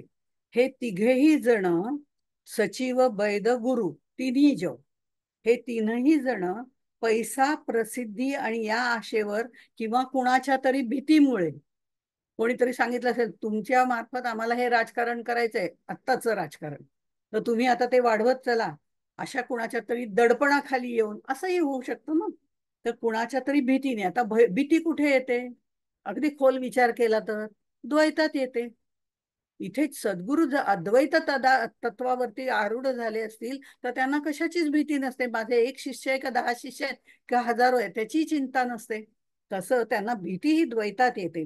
त्यामुळे हे जे कोणी आहेत हे जर पैसा, प्रसिद्धी आणि आशेनी, म्हणजे प्रिय बोलही भय आस असं ते म्हटलेले, पैसा, प्रसिद्धी, आशा, कुणाच्या तरी भीतीनी सत्य सांगण्याऐवजी त्या लोकांना जे आवडेल तसंच बोलत राहिलं, असे जर धर्म मार्तंड असतील, असे जर धर्माचार्य असतील, तर राज धर्म तन तिन्ही कर. राज्य, कारण प्रधान तसा असेल तर राज्य, शरीर, गुरु तसे भेटले तसे, आणि धर्म, या तिन्हीचा नाश होईल. म्हणून ते सद्गुरु नव्हेती. म्हणजे मंत्री राजाचं नुकसान होणार आहे, आता तरी सुद्धा गोड गोड गोड गोड बोलून त्याच्या हाजी हाजी केली तर राज्याचं नुकसान होईल. डॉक्टरनी जर पेशंटला त्याचा आजार सांगण्याच्या ऐवजी, नाही नाही नाही नाही चालेल ना, काही पथ्य करायची गरज नाही, हे काही काय चालतं चालतं, मी देतो ना तुम्हाला औषध, तर कुपथ्य सुद्धा जर सांगितलं, म्हणजे पथ्य कोणतं करावं हे सांगितलं नाही, कुपथ्य काय हे सांगितलं नाही, तर त्याचा आजार निश्चितपणे वाढेल आणि तो रसातळाला जाईल. आणि सद्गुरू धनलोभानी शिष्याच्या भिडे खातर त्याला आवडेल तेच जर बोलणार असेल आणि सिद्धी प्राप्त करून त्याच्या इच्छा पूर्ण करणार असेल, तर तो शिष्यही कधीही सद्गुरुपदापर्यंत जाणार नाही. म्हणून समर्थ असं म्हणतात, तैसा गुरु नसावा, जे 27वी ओळी, तैसा गुरु नसावा जेणे अंतर पडे देवा, भीड करुनिया गोवा घाली बंधनाचा श्रीराम. जेथे शुद्ध ज्ञान ब्रह्मज्ञान, 28वी, जेथे शुद्ध ब्रह्मज्ञान आणि स्थूळ क्रियेचे साधन, तोची सद्गुरु निधान दाखवी डोळा श्रीराम. त्या सद्गुरूंना मुळामध्ये शुद्ध ज्ञान, विमल ज्ञान, ब्रह्मज्ञान, आत्मज्ञान असण्याची गरज आहे. त्याची अनुभूती त्यांनी घेतली पाहिजे. परब्रह्माचं ज्ञान त्यांना असलं पाहिजे. त्या ज्ञानामुळे त्यांची ऐहिक वासना नष्ट झालेली असली पाहिजे आणि कायम ते समाधानावरती आरूढ असलेले पाहिजे, शांततेमध्ये असलेले पाहिजेत. ही शांती त्यांच्या जवळ असेल, जे पूर्ण काम असतील, तेच खरे म्हणजे सद्गुरू आहेत. आणि आणि त्या कशाची अपेक्षा न करणारे जे, ते खरं म्हणजे सद्गुरू आहे. हेही त्यांनी सांगितलेलं आहे. बोली अरूपाचे रूप दाविनं म्हणणारे जे आहेत ते ज्ञानेश्वरांसारखे मी दाखवीन तुम्हाला, पण तुमचेही प्रयत्न आहेत. मी जे पाहिलं तो मार्ग तुम्हाला दाखवीन, पण मार्गाचं अनुसरण तुम्हाला करायचंय. ह्या मार्गावरनं नेणारे जे आहेत ते सद्गुरू आहेत. ते चांद्रशाखा न्यायाप्रमाणे आपल्याला तिथपर्यंत नेतात. शेवटी अनुभूती आपली आपल्यालाच घ्यायची. त्यांनीच सगळं करायचं, मग आपण काय करायचं? आपल्यालाही श्रम करणं गरजेचं आहे, आपल्यालाही साधन करणं गरजेचं आहे. नुसतं त्यांनी सांगितलं मी ऐकलं, डॉक्टरनी खूप पथ्य सांगितली हो, पण मी पाळलीच नाही, तर उपयोग काय त्याचा? हाही एक भाग आहे ना. सद्गुरूंनी बरंच सांगितलं मला, साधन चतुष्टय कर, अमक कर, तमक कर, पण जर ते माझ्यात उतरलं नाही तर काय उपयोग आहे त्याचा? म्हणजे मलाही श्रम करणं गरजेचं आहे हेही ते सांगतात. कबीराच्या बाबतीमध्ये एक गोष्ट सांगितली जाते, जात, बर 2 मिनिटात सांगते. कबीराच्या बाबतीमध्ये त्यांनी असं सांगितलं होतं की एक राजा येतो, छान मस्त हिरा घेऊन त्याच्याकडे येतो, माहिती असेल आपल्याला. तर तो हिरा घेऊन येतो आणि म्हणतो मला हा तुम्हाला द्यायचा आहे. कबीर म्हणतो मला याची गरज नाही, मी हा घेऊन काय करू? मला कुठे जावं लागत नाही काही, राम हमारा जप करे सारखा, राम सगळा उदरनिर्वाह, आम्ही काय कोणाचे खातो, राम आम्हाला देतो. हे जर आहे तर मला ह्याची गरज नाहीये, मला नको तो हिरा वगैरे काही. म्हणून त्यांना बरं ठीक आहे, खूप आग्रह करतात, पण ते काही कबीर काही त्याला धूप घालत नाही. ते म्हणते हे घेऊन शेजारीच कमाल, कबीराचा मुलगा तो तिथे असतो, मुलगा म्हणजे तो तिथे असतो. तो म्हणतो, काय झालं, तुम्ही एवढे नाराज का? नाही म्हणा, ते हिरा द्यायचा होता हो, माझी खूप इच्छा होती त्यांना द्यायची. बरं, मग काय झालं, त्याने नाही म्हटलं ना, अगदीच ठेवून गेला, म्हणजे ते नाहीच म्हणतात. ठीक आहे ना म्हणे, इकडे द्या. तो म्हणतो, अरे वा, बापसे बेटा सवाई, असं दिसतंय इथे. त्यामुळे इकडे द्या, काही हरकत नाही, तुम्हाला नको, तुम्हाला द्यायचा आहे ना तो, ठेवा मग तुम्ही. म्हणे कुठे ठेवू? ती वरती झोपडी आहे ना माझी, या झोपडीच्या त्या गवतात घालून ठेवून द्या, असं खोचून ठेवा, कुणाला दिसणार नाही असं. म्हणला बरं. मग तो तिथे खोचतो आणि जातो. मग ठीक आहे, त्यांनी नाही, त्यांच्या मुलांनी का घेतलं, ये न के न प्रकारे ना तिकडे गेला, असं म्हणून तो खुश होतो आणि जातो. आणि काही दिवसांनी परत येतो आणि म्हणतो, तू, मी आणखीन काही आणलेलं आहे, तेही तुम्हाला देतो, कारण ते काही घेणार नाहीत. तर तुम्हाला देऊ का, धन दौलत आणलेली आहे? म्हणे, "हं, असं करताय का? बरं, खोचून ठेवा तिथे वरती गवताच्या ह्याच्यामध्ये काय जे आणलंय ते." त्यावेळेला तो बघतो, तो हिरा त्या गवतामध्ये तसाच असतो. तो म्हणतो, तुम्ही तो हिरा वापरला नाही. अहो, आम्हाला त्याची गरज नाहीये, पण तुमचं मन मोडायचं नाही म्हणून ठेवा खोचून, असं म्हटलंय. ज्याला गरज असेल तो येऊन घेऊन जाईल. म्हणजे तिथेही त्याचंही तसंच वागणं होतं, हे त्याच्या लक्षात होतं. पण हा थोडा पुढची पिढी असल्यामुळे तुमचंही मन राखलं, ठेवलंय वरती, ज्याला गरज असेल तो घेऊन जाईल. चोराला असेल तर चोर नेईल, मोठ्याला असेल तर मोठ्या, कर्तृत्ववान असेल, त्याला संपत्ती हवी असेल तो घेऊन जाईल. मी सांगेन आहे तिथे ठेवलेली, घेऊन जा. म्हणजे स्वतः अलिप्त राहणं हे महत्वाचं आहे. म्हणून आणखीन एक महत्वाची गोष्ट त्यांनी 20व्या ओवीमध्ये मला वाटतं सांगितली. बाहे तिहींची खूण, तेची सद्गुरु सुलक्षण, तेथेची रिघावे शरण, अत्यादरे मुमुक्षे श्रीराम. बाणे तिहीची खूण. आता ही तिहींची म्हणजे तीन गोष्टी कोणत्या? शास्त्र प्रचिती, गुरु प्रचिती आणि आत्मप्रचिती. ह्या तिन्ही खुणा ज्याच्यामध्ये आहेत, तो सुलक्षणी सद्गुरू आहे. हा सरळ सरळ तिथे रिघावे शरण, त्याला जावं. अत्यादरे मुमुक्षे, आपण मुमुक्षु आहोत, आम्हाला सिद्धत्वापर्यंत नाही, आम्हाला ज्ञान करून द्या, असं पूर्ण शरणागतीने त्याच्याकडे जावं. हे तिन्ही जेथे आहेत. शास्त्र प्रचिती, शास्त्र प्रचिती म्हणजे वेद उपनिषदांनी जे सांगितले त्याच्यावरती श्रद्धा ठेवून त्याप्रमाणे आचरण करणारा, त्याच्यावर विश्वास ठेवून त्याप्रमाणेच त्याचं अधिष्ठान ठेवून लोकांना त्याचा उपदेश करणारा, तो शास्त्र प्रचिती घेतलेला गुरु असतो. गुरु प्रचिती, त्यांचे सद्गुरू आहेत ना, परंपरागत आलेलं हे ज्ञान आहे असं मी म्हंटल.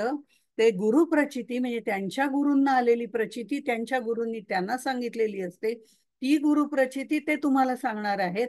पण ही गुरु प्रचिती काय होती, आणि त्याप्रमाणेच मला सुद्धा गुरु प्रचिती आले. माझा मार्ग हा होता, त्यांचा मार्ग हा होता, तरी पण आमची प्रचिती दोघांची एक आहे. अशी गुरूंची प्रचिती ज्याला आलेली आहे, तो गुरुप्रचिती त्याने घेतली.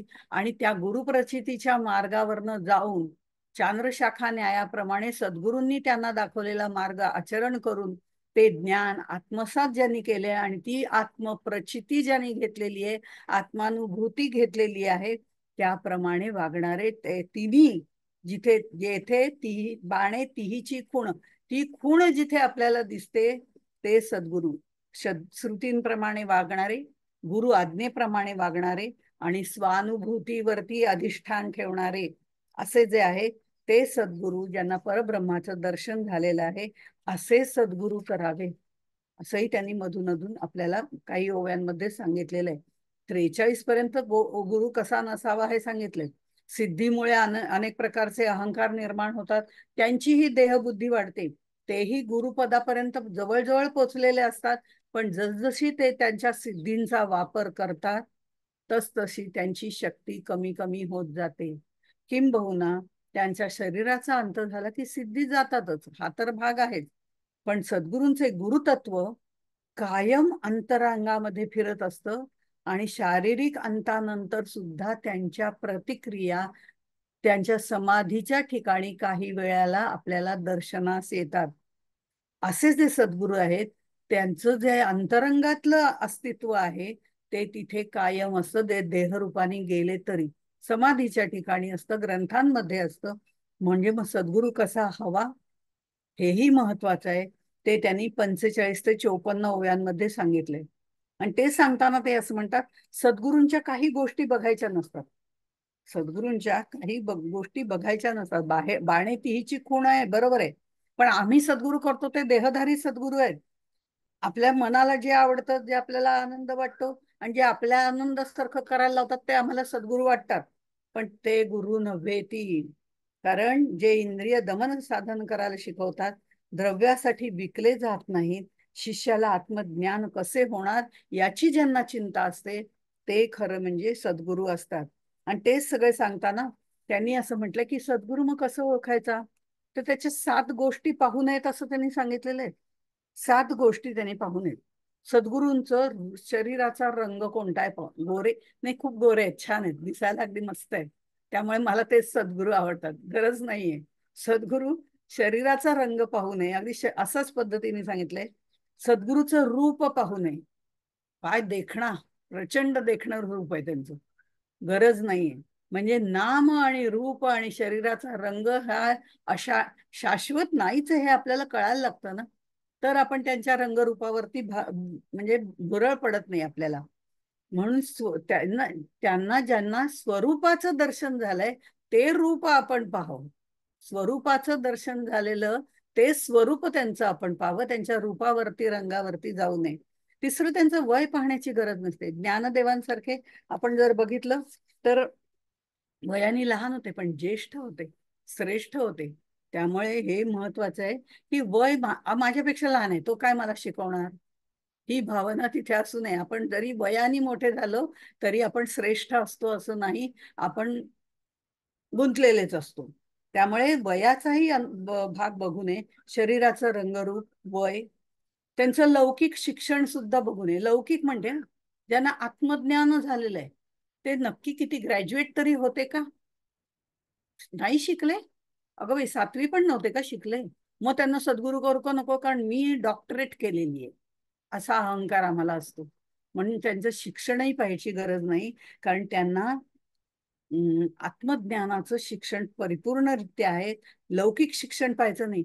अहो, रामकृष्ण परमहंस निरक्षर होते, पण त्या निरक्षराला अक्षराचं ज्ञान होतं, जे अक्षर आहे, शाश्वत आहे, त्या परब्रह्माचं ज्ञान असतं, ज्ञान होतं. म्हणून विवेकानंदांसारखे साक्षर केवढे शिकलेले पण त्यांनी ह्या अक्षरालाच सद्गुरू केलं.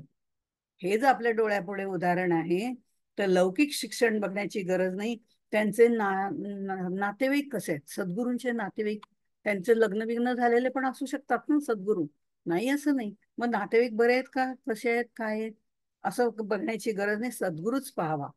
कारण शारदा मातांना सुद्धा मूल बाळ होत नाही म्हणून किती लोकांनी डिवचलं होतं, पण रामकृष्ण परमहंस शारदा मातांना देवी स्वरूपामध्ये मानत होते आणि ती जगाची माताच ठरली ना. शारदा माताच म्हणतो आपण. आणि तिने एवढे रामकृष्ण परमहंसांचे शिष्य होते, त्या सगळ्यांची ती माताच होती.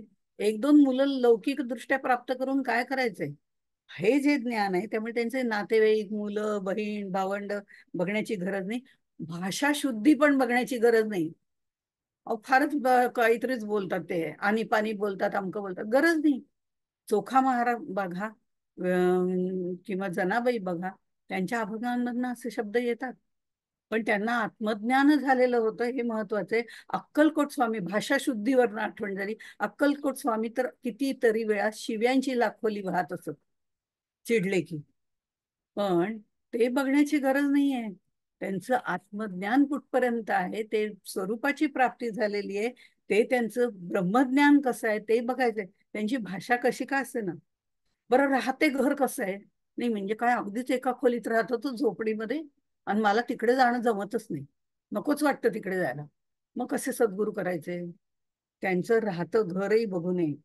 हे विश्वची माझे घर ऐशी मती जयाची थोर, त्याचं घर कसलं पाहताय? म्हणजे या गोष्टी सद्गुरूंच्या पाहिच्या नाहीत, कारण या सगळ्या बाह्य गोष्टी असतात. त्यांचं अंतरंग बघायचं, पण ते अंतरंगच आम्हाला ओळखता येत नाही. म्हणून मुख्य सद्गुरूचे लक्षण 45व्या ओळीमध्ये ते म्हणतात, मुख्य सद्गुरूचे लक्षण आधी पाहिजे विमळ ज्ञान, निश्चयाचे समाधान, स्वरूपस्थिती श्रीराम, याही वरी वैराग्य प्रबळ, वृत्ती उदास केवळ, विशेष आचारे निर्मळ, स्वधर्मविषयी श्रीराम. याही वरी अध्यात्म श्रवण, हरिकथा निरूपण, जेथे परमार्थ विवरण, निरंतर श्रीराम. अशा प्रकारे 54 पर्यंत सांगितलेलं आहे. म्हणजे ज्यांना शुद्ध परब्रह्माचं ज्ञान झालेलं आहे, ब्रह्मज्ञान झालेलं आहे, ज्यांच्या संगतीमध्ये आल्यावर सर्वांना शांती, समाधान प्राप्त होतं आणि ह्या ब्रह्मज्ञानाचा सुद्धा लाभ होतो. जे वैराग्याने परिपूर्ण आहेत, नुसतेच भगवी छाटी लंगोटी पायी खडावा गर्दती असं वरवर केलेलं बाह्य रूप नाही, समर्थांचंही नव्हतं. त्यामुळे हे काहीही नाही, पण तरी सुद्धा साधे सोपे राहणारे, सुटसुटीत राहणारे, आत्ताचेच कपडे घालणारे जरी असले तरी वैराग्याने परिपूर्ण आहेत की नाही आणि स्वधर्माने चालतात की नाही, स्वधर्माचं आचरण करतात की नाही, ते आचरण निर्मळ आहे की नाही. स्वधर्मेची चाले सदा उत्तमाचा, असं त्यांनी म्हटलेलं आहे.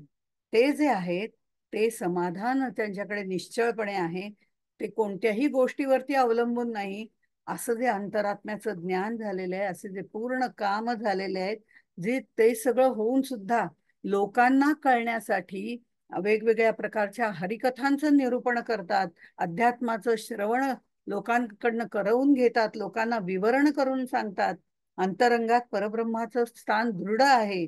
बाह्यरंगाने ते कथा कीर्तन लोकांना हे करण्यासाठी, त्यांचं मत परिवर्तन करण्यासाठी अशी उत्तम वेळ प्रत्येक वेळ साधणारा आणि या सगळ्या उत्तम गोष्टींचा मेळ ज्याच्याकडे असतो, उपासना, जप, अध्यात्म ग्रंथांचं श्रवण विवरण, लोकांकडनं साधन चतुष्टय करून घेणं, लोकांना उत्तम स्वधर्म समजावून सांगणं, त्या मार्गाने नेणं, असा जो सातत्याने आपल्याला परमेश्वराच्या अनुसंधानात ठेवतो तो खरा सद्गुरू असतो. शिष्यांना अनुसंधानात ठेवण्याचं काम आणि ज्याच्या सान्निध्यात आल्यानंतर विकार, काळजी किंवा दुःख आपोआपच हलकं झाल्यासारखं वाटतं, तो खरा म्हणजे सद्गुरू असतो. आणि म्हणून ज्ञानेश्वर माऊली असं म्हणतात, जे चालते ज्ञानाचे बिंब, चालतं बोलतं ज्ञानाचंच बिंब आहे, अवयव ते सुखाचे कोंब. म्हणजे त्यांची हालचाल ही सुद्धा सगळी ईश्वरी देणगी आहे. त्याप्रमाणे तेच येर माणूस पण हा भाव अलौकिक गुण, म्हणजे हा लौकिक अलौकिक गुण फक्त त्यांच्यामध्ये माणूस पण आहे. आणि बहिणाबाई असं म्हणतात, आधी माणूस व्हा आणि मग आध्यात्मिक व्हा. अरे माणसा माणसा कवा बशील माणूस, भाषा अशुद्ध आहे आमच्या दृष्टीने, पण त्याचा अर्थ केवढा भरलेला आहे, कारण ते हात तिथपर्यंत पोचलेले आहेत. त्यामुळे आधी माणूस व्हा मग आध्यात्मिक व्हा असंच सांगितलं जातं. आणि हे तर ज्ञानदेव सुद्धा म्हणतात, येर माणूस पण भाव लौकिक जणू. म्हणजे अशा पद्धतीने जे आहेत ते आपले सद्गुरू आहेत. त्यातली एक ओवी 58वी आहे, जरा आज थोडं वाढतंय पण 5-10 मिनिटात होईल. नीच यातीचा महत्वाची ओवी आहे ही पण. नीच यातीचा गुरु, तोही कान कोंडा विचारू, ब्रह्मसभेस जैसा चोरू, तैसा दडे श्रीराम. ही जी ओवी आहे ही समर्थांच्या त्यावेळच्या काळानुरूप आलेली ओवी आहे. त्यामुळे इथे नीच यातीचा गुरु असं त्यांनी, तोही कानकोंडा विचारू, म्हणजे गुरु हा ज्ञानी असतो, मग त्याच्या जातीचा विचार कशाला करायचा. कारण आपण जर बघितलं तुकारामांची शिष्या बहिणाबाई, ती पण बहिणाबाईच आहे ना, बहिणाबाई पाठक, ह्या तुकारामांच्या शिष्या होत्या. त्या स्वतः ब्राह्मण आहेत, पण त्यांनी गुरु कोण केलं, तुकाराम महाराज जे वाणी आहेत. मी मुद्दामून हा संदर्भ का देते, कारण नीच यातीचा गुरु म्हटलंय, नीच जातीचा गुरु म्हटलेलं नाहीये. हा फरक, नीच यातीचा हा फरक आहे इथे. पटकन आपण याती आणि जाती एकत्र करून टाकतो, तसा अर्थ बघितला तर तोही एकच आहे. पण समर्थांचा तसा विचार नाही. गुरु हा ज्ञानी असतो, तो कोणत्या जातीचा आहे हा विचार करण्याची गरज नाही. त्याला जाती म्हटलेलं नाही, नीच याती म्हटलंय. त्या काळामध्ये अशी पद्धत होती, की पद्धत होती म्हणण्यापेक्षा एक अशी गोष्ट घडत होती की बऱ्याच वेळा काही काही चांगले चांगले लोक गुरुपदाला आता पोचलेत, पोचण्यापर्यंत येत आहेत, शिष्य आहेत, पण आता गुरुपदाला पोहोचतील. खरं म्हणजे तिथपर्यंत आल्यावरती त्यांना पण मोहात टाकणं हेही सद्गुरूंचं काम आहेच ना. त्यातनंही तावून सुलाखून घ्यायचं असतं. मग त्यावेळेला त्यांना सिद्धी प्राप्त केल्या जातात, हे आपण वारंवार उदाहरण बघतो. पण काही वेळेला त्या काळामध्ये बादशाह वगैरे म्हणायचा, तुम्ही एवढं ज्ञान मिळवलेलं आहे ना, आता तुम्ही आमच्या बाजूला या. म्हणजे सगळ्या ज्ञानाची बैठक तयार झाली इकडे, आणि मग हा तुम्हाला ही जहागिरी देतो, तुम्हाला हा मठाच्या ऐवजी दर्गा बांधून देतो, खूप मोठा ऐशोआरामी दर्गा देतो, सगळं करतो, तुम्ही आता आमच्या इकडे या. अशी उदाहरणं समर्थांच्या काळात त्यांच्या डोळ्यासमोर घडलेली आहेत. मूळचा असलेला जगदाळे म्हणून त्यांचा शिष्य जो होता, त्यांचा शिष्य म्हणण्यापेक्षा अशा गुरुपरंपरेला खूप वाहिलेला होता, अत्यंत वीर सुद्धा होता, आणि आत्मज्ञानामध्ये पण प्रवीण होता, आणि अशी लोक समर्थांना हवी होती. पण दुर्दैवानी त्यावेळेला त्याला आमिष दाखवलं गेलं, त्याला जहागिरी दिली गेली, त्याला दर्गा बांधून दिला गेला, आणि त्याला जलालुद्दीन असं त्याचं नाव ठेवण्यात आलं. जगदाळेचा जलालुद्दीन झाला. हे जे आहे ते नीच यातीचा, आपला धर्म सोडून परधर्मामध्ये जाणारा तो नीच यातीचा, असं त्यांनी म्हटलेलं आहे. आपण तुरुक गुरु केला, शिष्य चांभार मिळवला, नीच यातीने नासला अवघा संसार. आता इथे काय झालं, त्याच्याकडे येणारे जे असंख्य लोक होते आधीपासून, त्यांना पंचायत पडली की तिकडे जावं तर धर्म बदलावा लागेल, आणि इकडे राहावं तर सद्गुरू नाही. मग दुसरा करायचा जो आजपर्यंत आम्ही मानत आलो होतो, त्याला तर शेवटी शेवटी मुसलमानांचा पीर आणि हिंदूंचा वीर असंही म्हटलं जायचं. हिंदूंचा वीर, मुसलमानांचा पीर. पण तो तिकडे गेला. असे गुरु करू नयेत. राज्य नेले मेंछ क्षेत्री, गुरुत्व नेले कुपात्री, आपण अरत्री ना परत्री काहीच नाही, असंही त्यांनी म्हटलेलं आहे. हा सगळा रेफरन्स तिथे येतो. म्हणून ते म्हणतात, नीच यातीचा गुरु तोही कानकोंडा विचारू. तसं करू नये. ब्रह्मसभेस जैसा चोरू तैसा दडे. तर राजकारण, धर्मकारण हे त्यावेळेला सगळं विचित्र झालेलं होतं, आणि अशा पद्धतीने बाटवले जात होते लोक. मग त्यांनी गुरुचे अनेक प्रकार सांगितलेत. एक मंत्र गुरु, एक माता गुरु, एक यंत्र गुरु वगैरे, असं. म्हणजे कुळगुरु आहेत जे गायत्री मंत्राचा जप देतात. आपल्याला माहिती आहे कुरुकुलाचे गुरु जे आहेत ते कृपाचार्य होते. किंवा विद्या गुरु आहेत जे पोटभरी विद्या शिकवतात.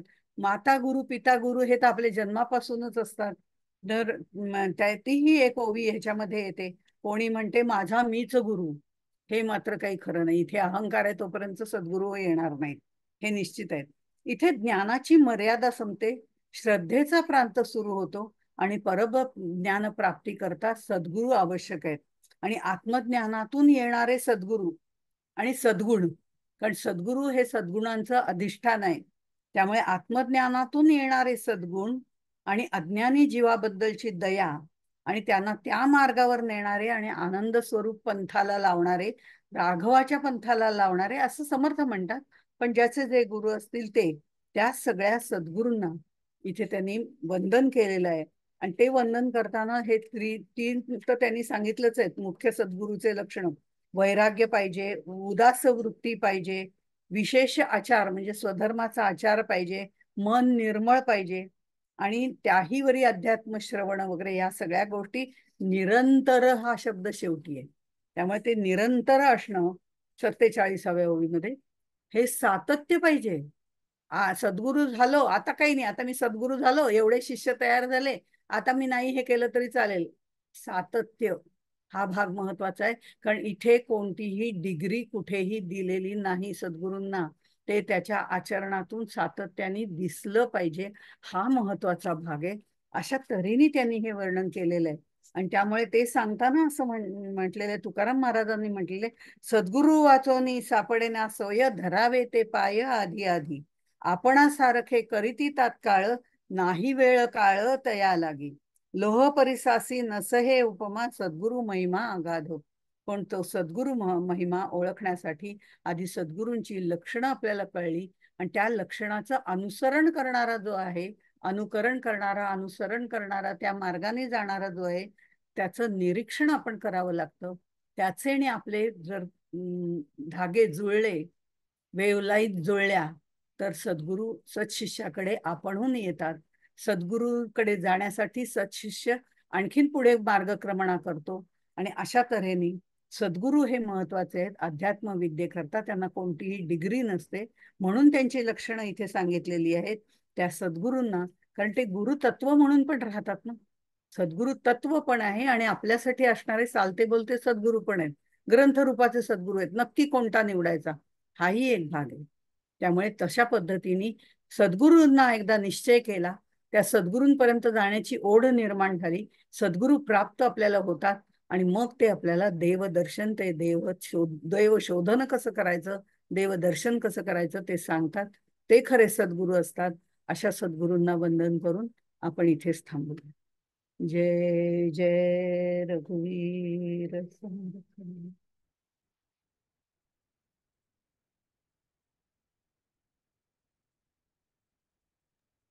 अनम्यूट करते हैं मैं इसमें।